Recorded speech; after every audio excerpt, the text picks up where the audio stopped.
नमस्कार, स्वागत है आप सभी का। छत्तीसगढ़ में विष्णुदेव साय सरकार ने 1 साल पूरे कर लिए हैं।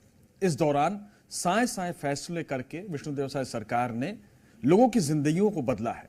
1 साल का वो वक्त होता है जब हमें आकलन करना होता है कि जिस सफर पर हम आगे बढ़ रहे हैं उस सफर पर कितना पहुंचे हैं आगे, और तमाम विषयों पर 1 साल की उपलब्धियों पर, 1 साल के सवालात को लेकर के तमाम विषयों पर चर्चा करने के लिए इस वक्त हमारे साथ छत्तीसगढ़ के मुख्यमंत्री विष्णुदेव साय हैं। सर, स्वागत है आपका। और मेरे को ज्वाइन कर रही हैं दिव्या, हमारी डिजिटल हेड। सबसे पहले सर, साए साए फैसले लिए आपने, साए साए लोगों की जिंदगियों में बहुत सारे बदलाव भी हुए। 1 साल पहले जहां आप खड़े थे, अब पीछे मुड़ करके देखते हैं तो क्या क्या उपलब्धियां दिखती हैं इस 1 साल में? देखिए, आगामी 13 दिसंबर को हमारी सरकार का 1 वर्ष का कार्यकाल पूरा हो रहा है और 1 साल का इस समय कैसे बीता पता ही नहीं चला। और 2023 के विधानसभा चुनाव में छत्तीसगढ़ की जनता ने मोदी जी पर विश्वास किया जी। मोदी जी की गारंटी पर विश्वास किया और हम लोगों को बड़ा जनादेश देकर सरकार में बैठाया। तो सरकार का भी दायित्व था कि मोदी की गारंटी को जल्दी जल्दी पूरा करें। और माननीय प्रधानमंत्री जी ने चुनाव कैंपेनिंग के दौरान ये वादा किया था कि भारतीय जनता पार्टी की सरकार बनेगी तो सबसे पहला काम मुख्यमंत्री का होगा प्रधानमंत्री आवास की स्वीकृति। कहे कि किसी के सिर के ऊपर छत मुहैया कराना ये गरीबों के लिए होता है और कांग्रेस की 5 साल की सरकार में 18 लाख गरीब लोग प्रधानमंत्री आवास से वंचित हो गए थे। और मुझे बताते हुए फक्र होता है कि 13 दिसंबर 2023 को सरकार ने शपथ लिया और अगले ही दिन कैबिनेट के पहले बैठक में 18 लाख प्रधानमंत्री आवास की स्वीकृति दे दिए और अब वो बनना भी शुरू हो गया है। कई लोगों के मकान पूरे भी हो गए हैं, अब उनको गृह प्रवेश भी करा रहे हैं और स्वीकृति भी लगातार दे रहे हैं। उसके बाद और भी कई वादे थे मोदी की गारंटी में। किसानों का धान 21 क्विंटल प्रति एकड़ खरीदेंगे तो भी खरीदे और 3100 रुपया प्रति क्विंटल धान का कीमत देंगे, वो भी दिए। और जो अंतर की राशि होती है, पिछले साल 24,72,000 किसान धान बेचे थे और 917 रुपया प्रति क्विंटल अंतर की राशि के हिसाब से 13,320 करोड़ रुपया अंतर की राशि थी। उसको भी 25 दिसंबर को श्रद्धेय अटल बिहारी वाजपेयी जी के जन्मदिन, जिसको सुशासन दिवस के रूप में मनाते हैं, तो उसी दिन नहीं 24,72,000 किसानों का अंतर की राशि 13,320 करोड़ रुपया देने का काम किए। और मैं जो सुशासन दिवस की बात कर रहा था तो उस दिन 2 साल का बकाया बोनस वो भी आप लोगों ने दे दिया। हाँ, 3716 करोड़ रुपया वो भी देने का काम किए। और माताओं से भी वादा था, तो महतारी बंधन योजना में 70 लाख से ज़्यादा माताओं को प्रति महीना उनके खाते में 1,000 रुपया भेजते हैं।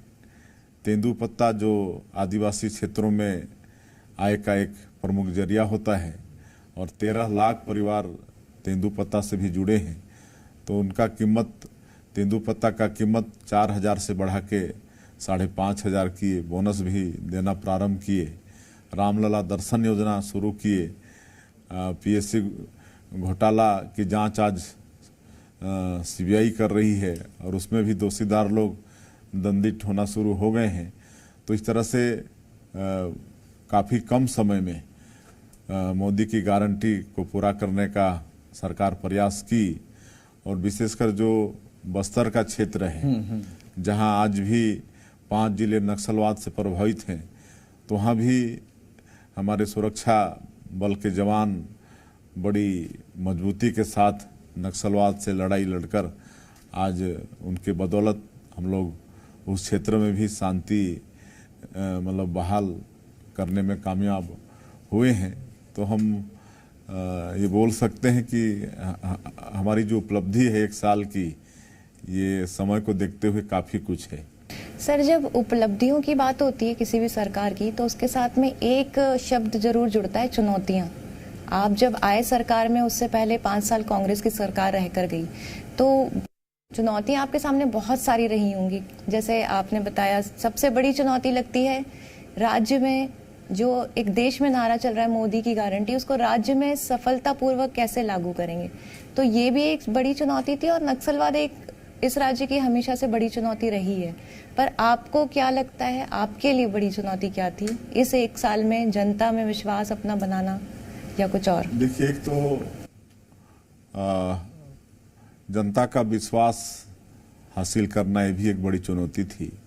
जिस तरह से पिछली सरकार 5 साल छत्तीसगढ़ की जनता को ठगने का काम किया था, और एक तरह से सरकार से विश्वास उठ गया था, लेकिन हमारी सरकार, भारतीय जनता पार्टी की सरकार ने विश्वास कायम किया पिछले 1 वर्षों में। काहे कि जो मोदी की गारंटी में वादा था उसको हम लोगों ने पूरा किया, तो इससे निश्चित रूप से जनता का विश्वास बढ़ा।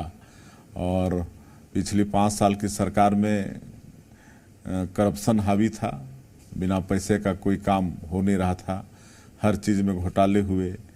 आपके कोयला में घोटाला हुआ, शराब में घोटाला हुआ, डीमेप की राशि में घोटाला हुआ, रेत तक में घोटाला हुआ, और घोटालेबाज आज कितने जेल में भी हैं, बेल में भी हैं, और पीएससी घोटाले की जांच भी सीबीआई कर रही है, तो उसमें भी जेल जाने का सिलसिला शुरू हुआ है।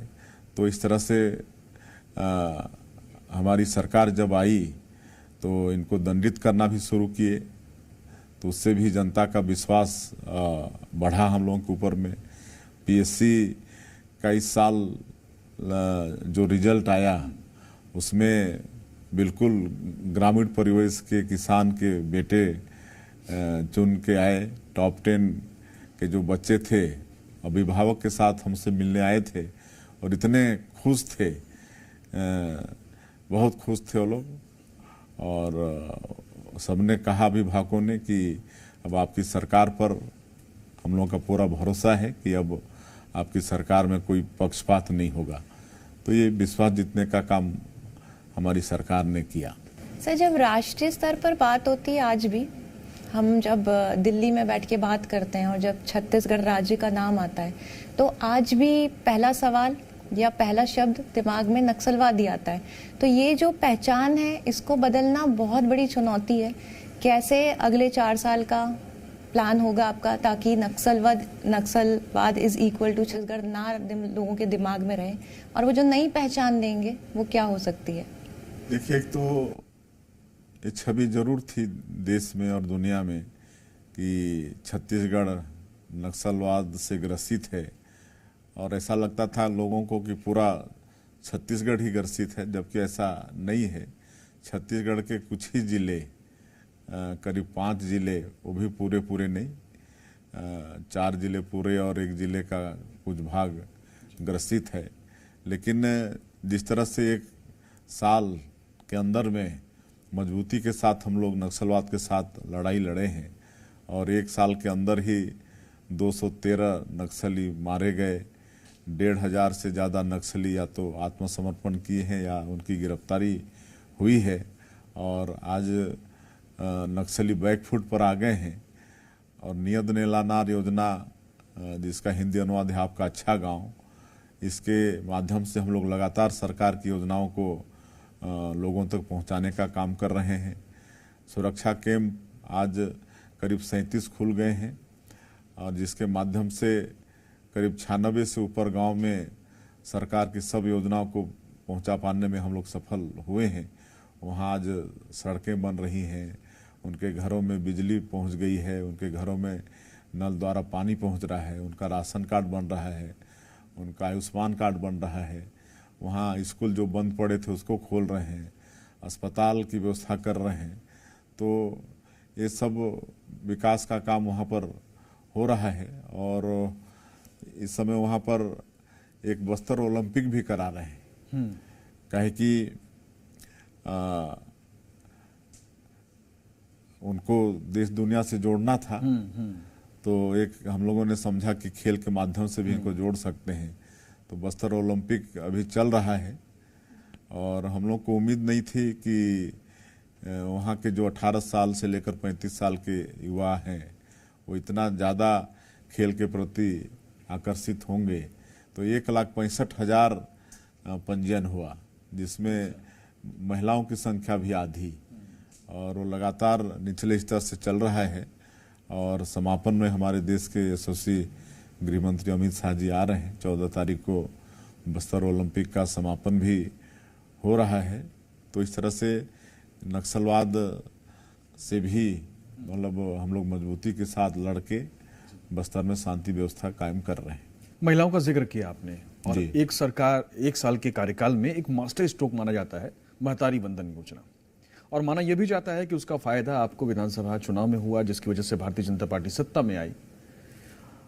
आप हितग्राहियों से लगातार मिलते हैं, उसके बेनिफिशियरीज से मिलते हैं, क्या फील होता है? क्योंकि यह माना जाता है कि महिलाओं को पैसे देने का मतलब है कि पूरे घर को एम्पावर्ड करना, पूरे घर को सशक्त बनाना, क्योंकि वो पैसे पूरे परिवार की उन्नति में कहीं ना कहीं सहायक होते हैं। देखिए, महतारी बंधन योजना में 70 लाख से ज़्यादा विवाहित बहनों को, माताओं को 1,000 रुपया प्रति महीना उनके खाते में दे रहे हैं, और हर सप्ताह, हर महीना पहले सप्ताह में ही देने का काम करते हैं। 1 तारीख 2 तारीख होता है और उनको उनके खाते में पैसा भेज देते हैं। और आज जहाँ भी हम जाते हैं कार्यक्रम में, तो उनके चेहरे में जो खुशी दिखती है और जो भाव वो प्रदर्शित करते हैं, मिलने के लिए लालायित होते हैं, और जो उत्साह दिखता है, तो बहुत खुशी होती है। और 1,000 रुपया हमारी ग्रामीण महिलाओं के लिए बहुत होता है। इससे महिला सशक्तिकरण हो रहा है। वो कई घर की अच्छी व्यवस्था कर पाने में सफल हो रहे हैं। और कई जगह तो यहाँ एक सारंगढ़ का दानसरा गांव है, तो वहाँ पर हमको पता चला है कि वहाँ की महिलाएं महतारी बंधन की योजना का जो पैसा है उसको जमा करके वहाँ राम मंदिर निर्माण का काम शुरू कर दिया। तो ऐसा भी काम महतारी बंधन के माध्यम से हमारी माताएं बहनें कर रही हैं। सर, महिलाओं की बात होती है तो समाज में एक और जो वर्ग है जो बहुत महत्वपूर्ण है, हमारी युवा पीढ़ी। और बीजेपी का तो नारा है कि हम नहीं बनाया था, हम ही संवारेंगे। इसमें एक बहुत बड़ा हिस्सा इम्पोर्टेंट जिस पर ध्यान देने की ज़रूरत है वो युवा ही है। तो युवाओं को आपसे बहुत अपेक्षाएं हैं। क्या इन 4 सालों में उम्मीद करेंगे? क्या स्ट्रैटेजी, क्या प्लान होगा युवाओं के लिए? देखिए, एक तो अभी 1 साल के अंदर करीब विभिन्न विभाग में 8,000 पदों पर भर्ती की प्रक्रिया चालू हो गई है, और कई विभाग में नियुक्ति हो भी गई है। कल ही हम कोऑपरेटिव सेक्टर में 334 अभ्यर्थियों को नियुक्ति पत्र बांटे हैं। इसके पहले आपके इरिगेशन में, बिजली विभाग में नियुक्ति पत्र हम बांटे हैं।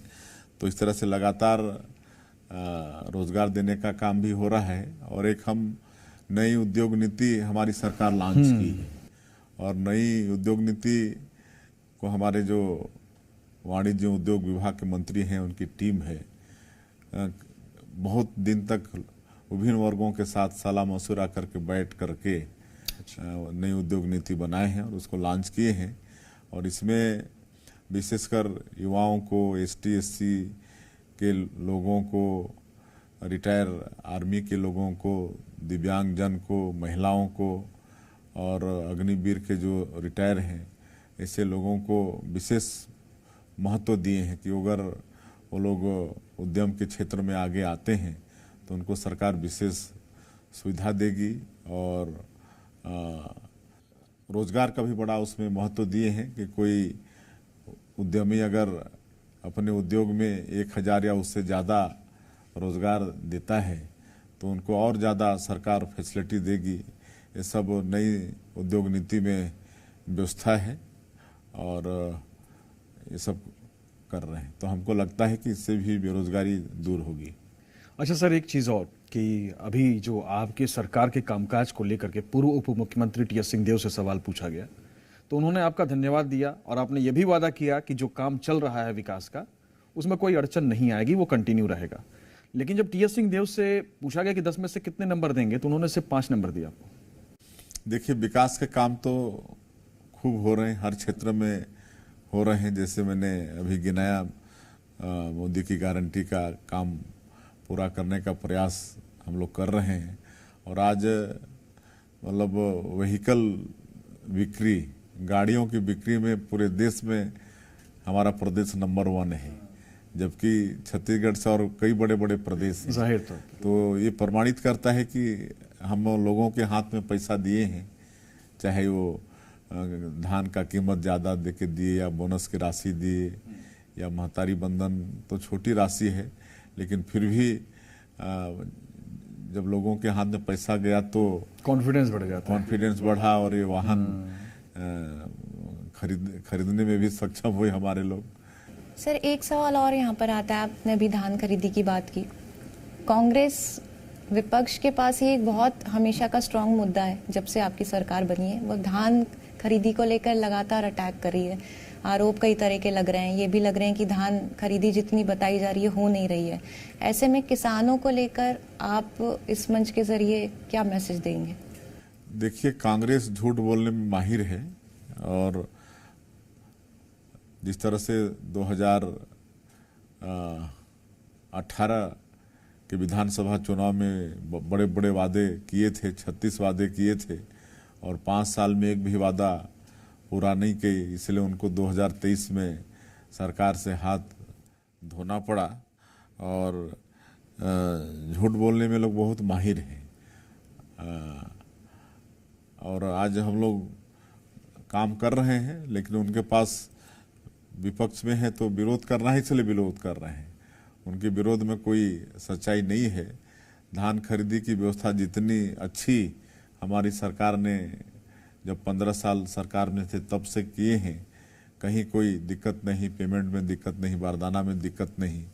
लेकिन ये 5 साल ये लोग भी धान खरीदे तो रोज़ किसान रोते थे, बारदाना के लिए रोते थे, उनका एरिया काट दिया जाता था, उनका रकबा काट दिया जाता था, पेमेंट जो अंतर की राशि थी उसको साल भर में 4 बार में देते थे। तो ये सब रुलाए तो लोग हैं किसानों को। हम लोग तो किसानों के हित में ही काम किए हैं। एक अच्छी चीज़ ये है कि शिव जी के भक्त हैं आप, शिव जी की विशेष कृपा आप पर रही है। आप एक बार किस्सा सुना रहे थे कि आप कांवड़ यात्रा कर रहे थे, तब आपको प्रदेश अध्यक्ष का दायित्व मिला। अभी आप ही के क्षेत्र के मधेश्वर महादेव जो है, उनको सबसे बड़े प्राकृतिक शिवलिंग के रूप में दर्ज किया गया है वहाँ का नाम, तो इसको किस तरह से देखें?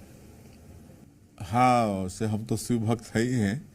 और 2006 में जब पहली बार पार्टी ने हमें प्रदेश अध्यक्ष का दायित्व दिया तो उस दिन सावन का सोमवार था और हम कांवड़ यात्रा करके जैसे ही बैठे थे वैसे ही वो शुभ समाचार मिला कि आपको प्रदेश अध्यक्ष बनाया गया है। और मेरा सौभाग्य है कि हमारे कुनकुरी विधानसभा क्षेत्र में जो मदई शेर करके जो प्राकृतिक शिवलिंग है वो विश्व का सबसे बड़ा शिवलिंग है और उसको अभी ही मतलब विश्व का सबसे बड़ा शिवलिंग की ख्याति मतलब मिली है जी। जब शिव भक्ति की बात हो रही है तो प्रयागराज में महाकुंभ होने जा रहा है। अभी आपको हाल ही में यूपी के सीएम ने खास तौर पे इनविटेशन भेजा है। इस बार छत्तीसगढ़ राज्य से क्या जाने वाला है खास तोहफा? देखिए, अभी कल ही उत्तर प्रदेश सरकार से 2 मंत्री आए हुए थे जी, और मैं धन्यवाद देना चाहूँगा वहाँ के आदरणीय मुख्यमंत्री जी को, योगी आदित्यनाथ जी को, कि उन्होंने इतना महत्व छत्तीसगढ़ को दिया कि एक केंद्रीय मंत्री, कैबिनेट मंत्री और एक राज्य मंत्री दोनों को आमंत्रण देकर छत्तीसगढ़ भेजा और वो आमंत्रित करके वो गए हैं। तो निश्चित रूप से हम लोग और छत्तीसगढ़ के लोग प्रयागराज महाकुंभ में जाएंगे। और हम तो उनसे ये भी निवेदन किए हैं कि बहुत से लोग छत्तीसगढ़ से जाएंगे, इसलिए वहाँ आप एक जगह उपलब्ध कराइए ताकि छत्तीसगढ़ सरकार वहाँ यहाँ से जाने वालों के लिए मतलब टेंट वेंट की व्यवस्था करे, भोजन पानी की व्यवस्था करे और यहाँ के लोगों को किसी तरह से भी तकलीफ नहीं हो, इसका भी आग्रह किए हैं। सर, आम जनता की ऐसे कोई भी मुद्दे होते हैं, कोई ओकेजन होता है तो सबसे पहली ज़रूरत होती है ट्रेन, स्पेशल ट्रेन है, तो उसको लेकर अभी क्या सरकार ने यहाँ पर प्रयागराज को लेकर बनाया है प्लान? देखिए, तो व्यवस्था भी उपलब्ध कराएंगे ही। हमारे यहाँ रामलला दर्शन योजना भी है। राम भक्तों को रामलला दर्शन योजना के तहत सरकारी खर्चे पर दर्शन कराते हैं भगवान राम के। और अभी 1 साल के अंदर 20,000 से ज़्यादा राम भक्त दर्शन करके आ भी गए हैं। फिर तीर्थ यात्रा योजना भी हम लोग शुरू करने वाले हैं। जो बुजुर्ग लोग हैं उनकी भी इच्छा होती है कि कहीं तीर्थ व्रत करें, लेकिन हर बुजुर्ग के बेटा बेटी ये सक्षम नहीं होते हैं कि उनको तीर्थ कराएं, तो उनकी इच्छा पूर्ति का काम भी हमारी छत्तीसगढ़ की सरकार करेगी। तो कोई ना कोई रास्ता निकालेंगे और अधिक से अधिक लोग छत्तीसगढ़ के महाकुंभ प्रयागराज जाएं। एक सवाल सर, प्रदेश के युवाओं के लिए जो पीएससी को लेकर के जिस तरह से परिस्थितियां थी, जिस तरह से गड़बड़ियां सामने आई, उसको लेकर के एक जांच चल रही है, लेकिन ये बड़ा सवाल है कि जांच बहुत लंबी चलती है और इंसाफ नहीं मिल पाता है। आप क्या इंश्योरिटी देंगे कि क्या पीएससी के जो गुनहगार हैं उनको सजा मिलेगी, जो उसके पीड़ित हैं उनको इंसाफ मिलेगा? बिल्कुल, वो तो हमारे प्रदेश की बात देख भी रहे हैं कि सीबीआई जांच कर रही है और अभी तक दंडित होना भी शुरू हो गए हैं। जो पीएससी के तत्कालीन चेयरमैन थे उनकी गिरफ्तारी हो गई है।